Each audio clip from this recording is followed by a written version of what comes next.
You are listening to the QSR Web Podcast. Hello, and welcome back to the QSR Podcast. I'm your host, QSR Web Editor Shelley Whitehead. And first up this week, we sink into something sweet and really as American as apple pie. Or maybe I should say an apple pie blizzard, because our first guest today is American Dairy Queen Director of Franchising Development, Julie Davis, who will be with us to talk about that longtime brand's constant reinvention of itself. And then Mexican fresh tortilla brand Pancheros stops in the form of the brand's Vice President of Marketing, Ryan Murren. It's all ahead after this brief message.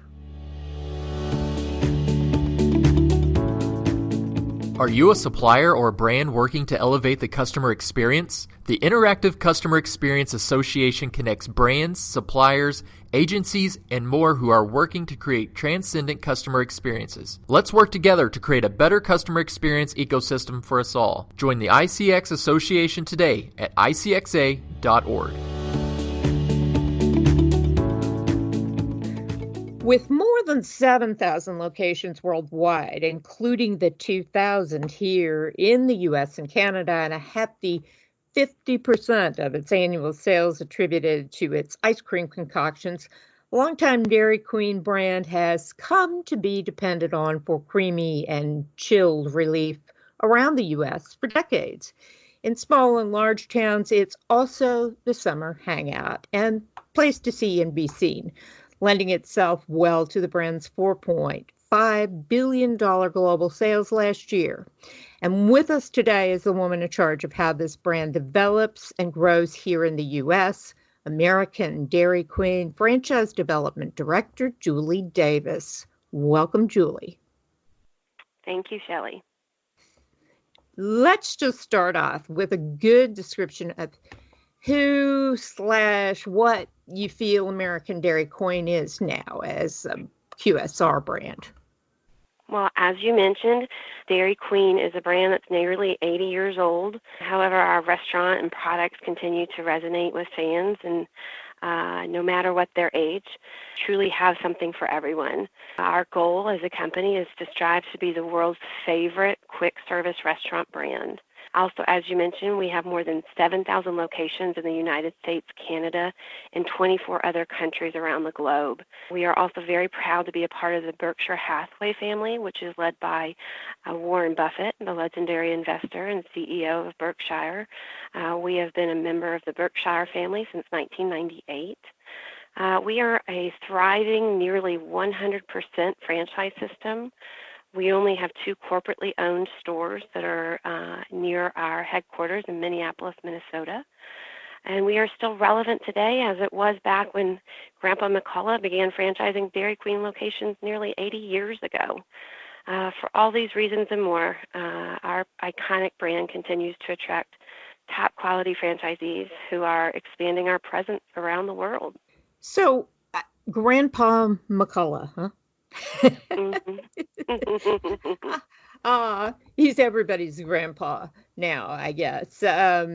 It's clear today that the QSR customer now kind of wants wholesome, healthy food that won't necessarily pack on the pounds, but I believe that repeated research also indicates fast food customers are very much into periodic treats of something sweet.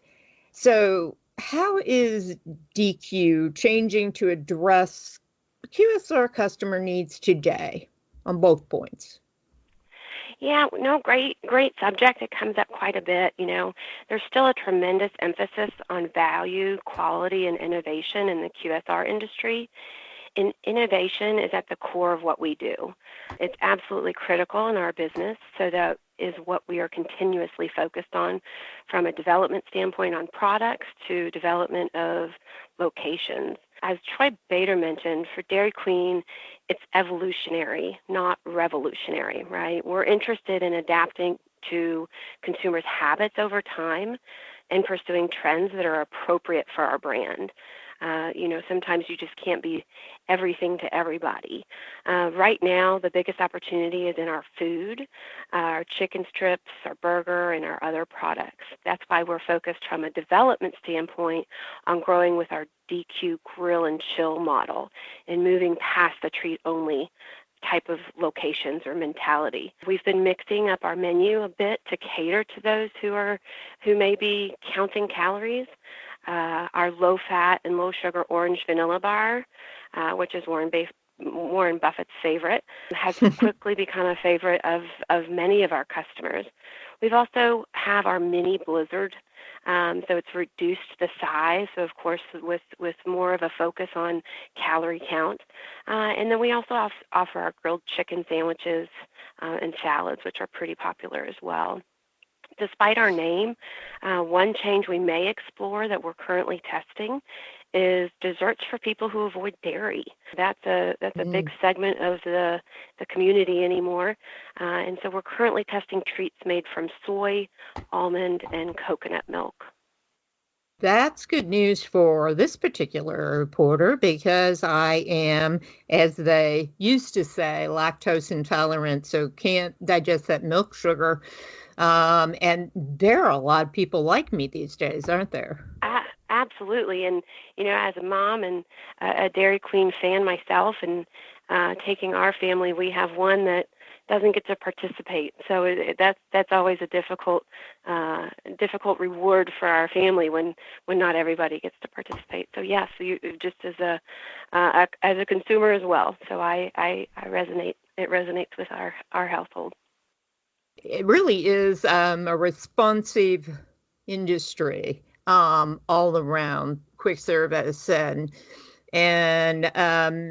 BQ's been right there responding for a lot of years. So I did read a Reuters article that quoted your CEO, who you mentioned, Troy Bader, as saying, and I'm going to read this quote directly, when we look at trends, you have to decide which you're going to lead in, which you're going to follow, and which you may not participate in at all.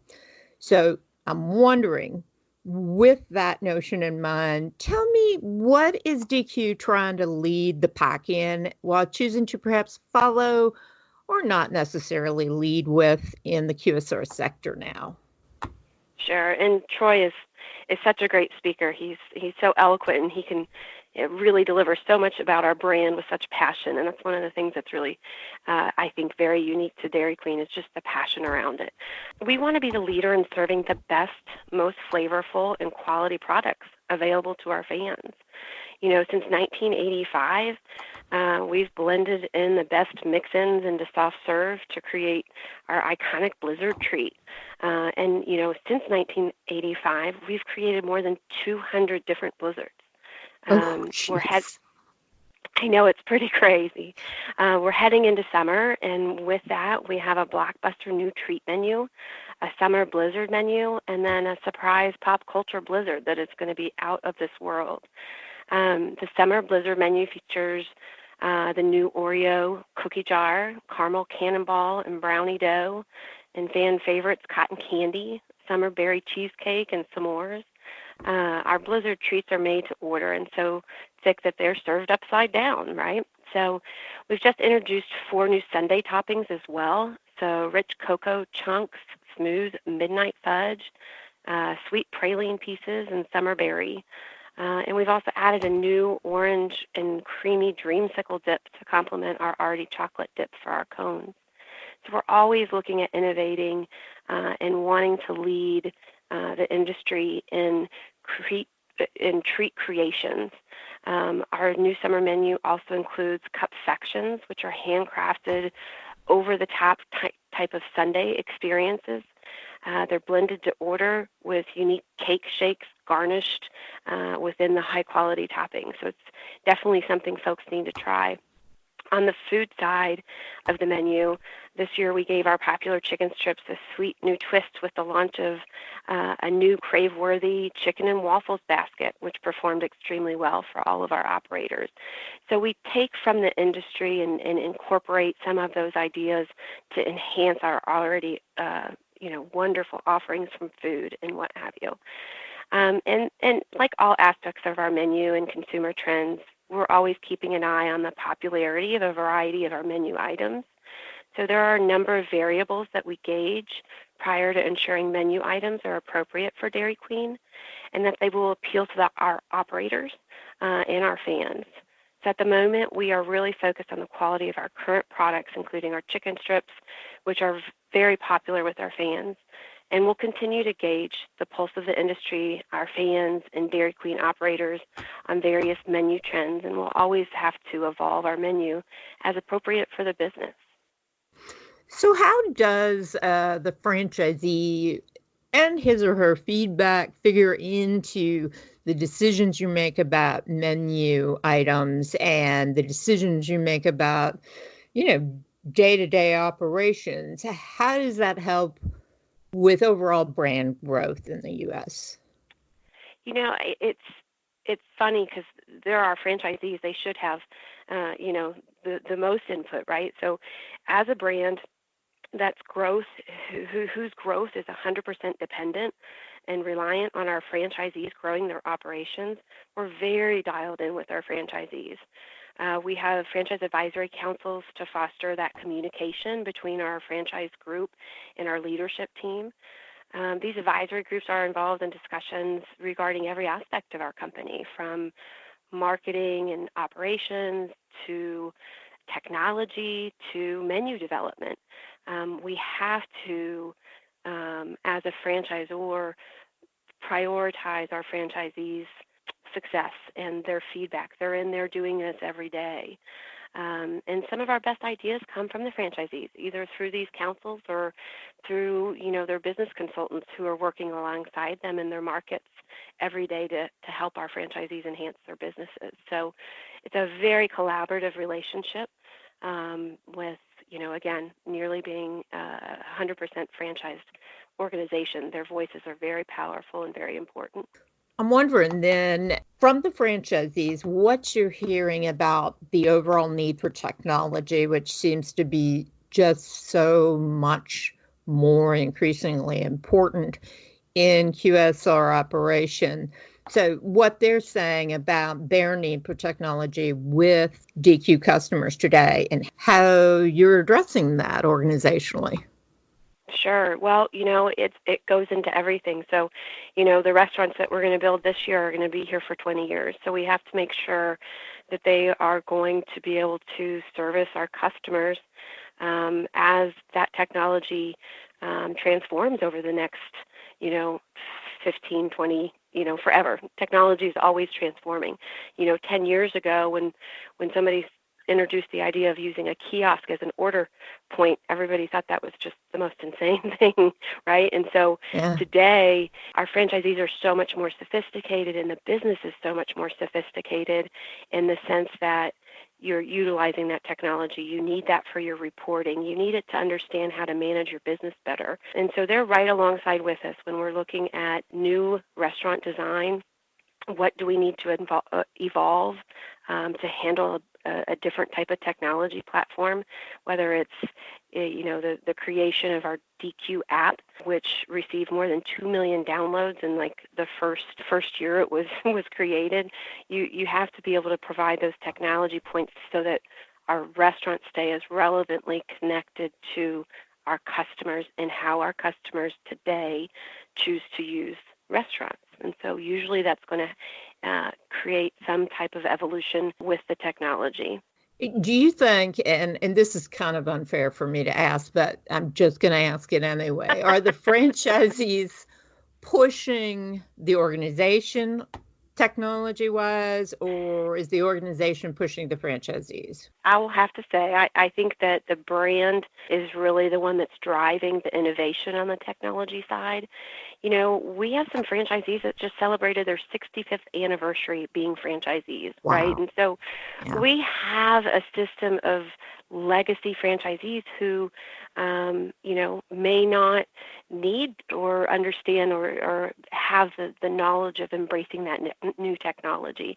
But on the other hand, we also have, again, much more sophisticated franchisees that are multi-brand franchisees, and so they utilize technology, and so those folks are always bringing great new ideas. So when we have new franchisees enter our system, those are ones we really encourage to get involved in these councils so that it's not just the company pushing the system. It's something that we can all agree we need together. So yeah, they kind of learn from each other, so to speak. You sure do, and people sure appreciate something when it's not being forced down their throats, right? Absolutely, unless it's a blizzard. You can force that down. Unless it's a blizzard. In fact, when you were describing all those flavors, I was thinking I feel my thighs growing as I sit here. Well, what's so funny? I sit here in my office and I have my screens, and our screensavers are all ice cream. So I sit here and look at these pictures all day. So when it comes to dinner time and dessert time, I have to be very disciplined to not end every day with, let's go to Dairy Queen. So. Well, it's not a bad way to end the day. I really appreciate, Julie. It is fun to talk to you about this brand that's been around for so long, has been one of my hangouts for so long. So I really appreciate you stopping by today. We'll be watching. Absolutely. Well, thank you for being a loyal fan. Of course. Thank you so much. And now from the cold and creamy to the very often hot and spicy. Right after this brief message, we'll be back with Pancheros Vice President of Marketing, Ryan Murren. Stay put. The Interactive Customer Experience Association's mission is to connect B2C brands to technology that elevates the customer experience. Brands have access to resources, project help, news, and insights based around boosting their customer experience. Suppliers gain network opportunities to reach these brands and help them provide solutions to elevate their customer experience. Join today at icxa.org. If I asked you to name two super big trends in today's limited service category, you might well mention an increasing emphasis on fresh and fresh-made ingredients, as well as Americans' seemingly endless love for heat and spice. On both of those counts, the brand we're talking to today has made a very obvious claim with its fresh-made tortillas and spicy entrees. And I speak, of course, of Pancheros, here today in the form of the brand's CMO, Ryan Murren, who joins us now. Welcome, Ryan. Thanks for being here. Thanks for having me, Shelley. Well, it's our pleasure. Let's just get started by asking you, I try to get a snapshot of the brand at this moment, first off the bat, including things like how many locations you've got, your geographic reach, and kind of the entree price range, if we can. Yeah, you bet. So Pancheros is about 70 locations right now. We are just about to open our second in the Dallas area, which would make 71. We've also got a handful of new markets like Raleigh, North Carolina coming. We're in 13 states right now, and our entree price is right around $7 across the country. Okay. Is that where they start and there's just a range, or is that average for you all? That's about average. Some Okay. are, closer to, $7 or $7.25. But depending on the area, it's right around $7. Right. And you all firmly identify with fast casual as a brand, do. As a restaurant segment. So the tortilla is central to everything here, with Pancheros fresh pressed, essentially fresh made tortillas being a brand claim to fame since the beginning. How does that distinguish or stand up now in the Mexican limited service market? And I'm wondering how important that will be going forward as you grow. Yeah, and great question. Fortunately, our founder had the foresight years ago to assess what was going to be a differentiator. And he'd grown up eating these amazing burritos in Chicago where the tortillas were fresh. So fast forward to today, and that tortilla is still what people usually experience first. So when you're making it right there, rather than reheating a pre-made tortilla and trying to reintroduce moisture into the tortilla, it just seals perfectly at the end. So it's something for Pancheros that is incredibly unique and an important element for the brand. So you will continue to build around that particular asset, I take it, going forward. We will. It's a core piece of how people experience Pancheros. Whether they get a burrito or not, they see that tortilla being made in line. So, it's a great element to show that we make, our food fresh in the restaurant every single day. It's really, that's where everything's at right now, isn't it? It is, yeah. Yeah, and that extends to everything that we do, whether it's the queso, the guac, the steak that we serve. Everything is prepped and cooked in the restaurant, which is pretty unique for the category right now. Seems lately that there's some renewed emphasis on fresh cheese too, in the form of that velvety white stuff we call queso. So tell us, what's up with that? Am I reading that right? What informed that emphasis on the queso, and where do you want it to take you and the brand? Yeah, our queso is just one of those things that our fans have always been in love with. And it was an insight I uncovered as I was starting with Pancheros and we were building our new brand campaign. Our fans love to talk about our queso. They, email us, they tweet about it, they post about it. And Pancheros nailed the recipe right from the start. And as I mentioned before, we make the queso fresh in every restaurant each day, like our other items. And that emphasis on actual cooking in the restaurant is unique.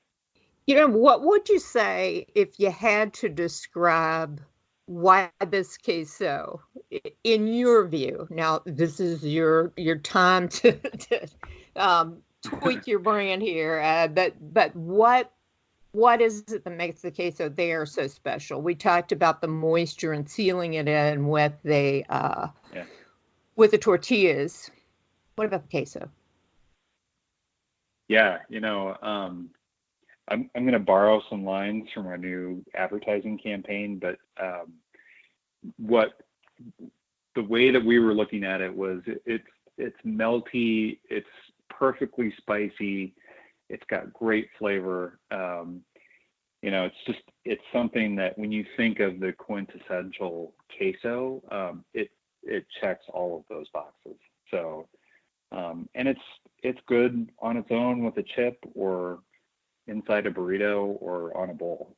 Yes, please. I'll take some right now.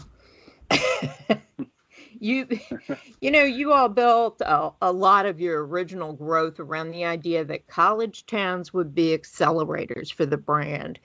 And I wonder if that's still the case, or has it changed? And if so, how? Yeah, our college roots really defined our brand.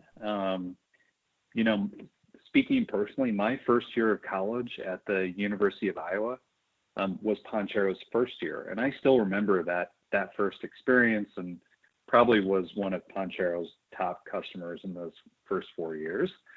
But our growth strategy is really to go to those markets where people live and work. It's a concept that works well in both college and non-campus locations, but the opportunity is to really expand beyond those campus locations. How does kind of being the collegiate brand, born and bred, so to speak, how does that propel you forward, and how does that give you any particular assets as you move into a larger audience? Yeah, one of I think our assets, being from Iowa, being from the Midwest, and especially on college campuses, is that people are going to school and and moving to places like Dallas or Minneapolis or, New Jersey or wherever, and they have these roots and these experiences with Pancheros that has helped seed our growth. So, when we went to the Dallas area, as soon as we had released that we were coming there, we got a whole bunch of Iowa alums that reached out and said they were so excited and they were coming to the first opening. And I think, the first 10 people in line had Hawkeye gear, coming through and getting the burrito. So it's kind of like Old Home Week. Asset for us. Yeah, that's exactly. Wonderful. So let's talk about some of the most current initiatives around both marketing and delivery, since I understand system-wide delivery is rolling out and you have a new digital social marketing campaign, as well as a whole new media agency. So why were these important things to do now for Pancheros, and where are you going with this? Great question. So as I started, we kind of assessed what all the opportunities were. And one was definitely refreshing our brand campaign. So we started by kind of digging into who our customer is by using some data to understand who they are, what motivates them, their buying habits, how they consume media. And a couple insights really informed the development of the new integrated campaign. One was that our customer is tech savvy and they're using interacting and researching brands in social and digital. And so our campaign had to be social first in its approach, which is why if you see the campaign, it works whether you have the sound on or not, and lets the ingredients and the bright, colorful guacamole and queso and pico and carnitas really do the talking. The second insight was that, we have a lot of folks that know Pancheros and know what makes Pancheros special, but as we move into new markets like Dallas and Raleigh, we have a lot of people who are just discovering Pancheros. So what we needed to do was look at how we were talking about elements of the brand, and one of the differentiators is mixing the burrito, and the tool that we have is called Bob. And so if you're a fan of Pancheros already, that when you walk in and you say Bob my burrito, it means to mix it up.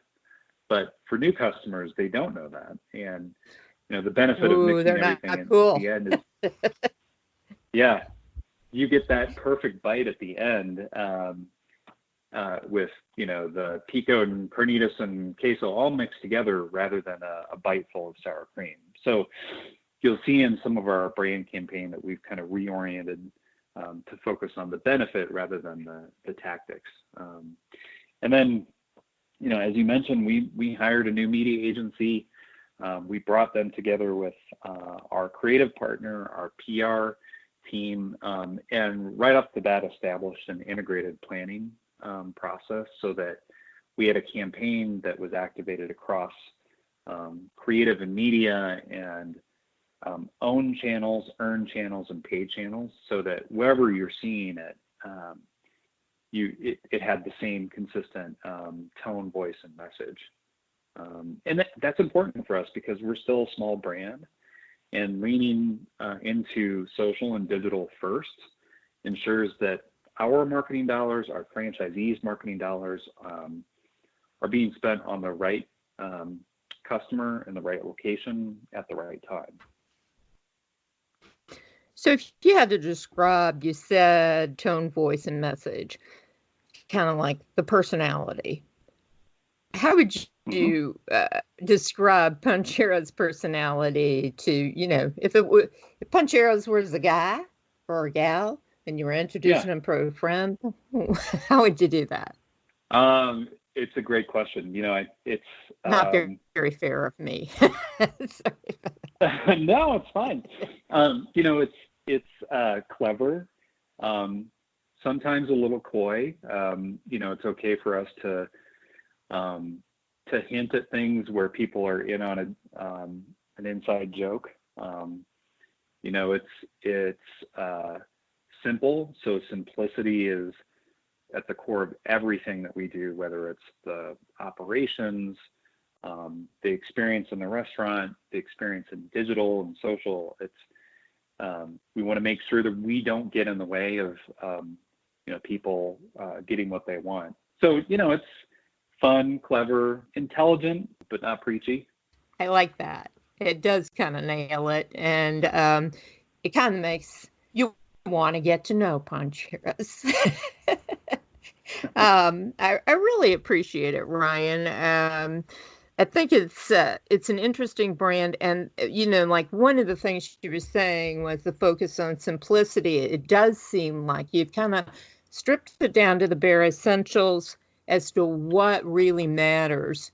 And so it'll be fun to watch you all go forward and see how you turn on in North Carolina and the like. And I appreciate you taking time out to talk with us today a little bit more about it. Yeah, absolutely. Thank you, Shelley. Thanks so much, Ryan, and to both our guests today for another dive into the many faces and facets of quick service restaurant operation.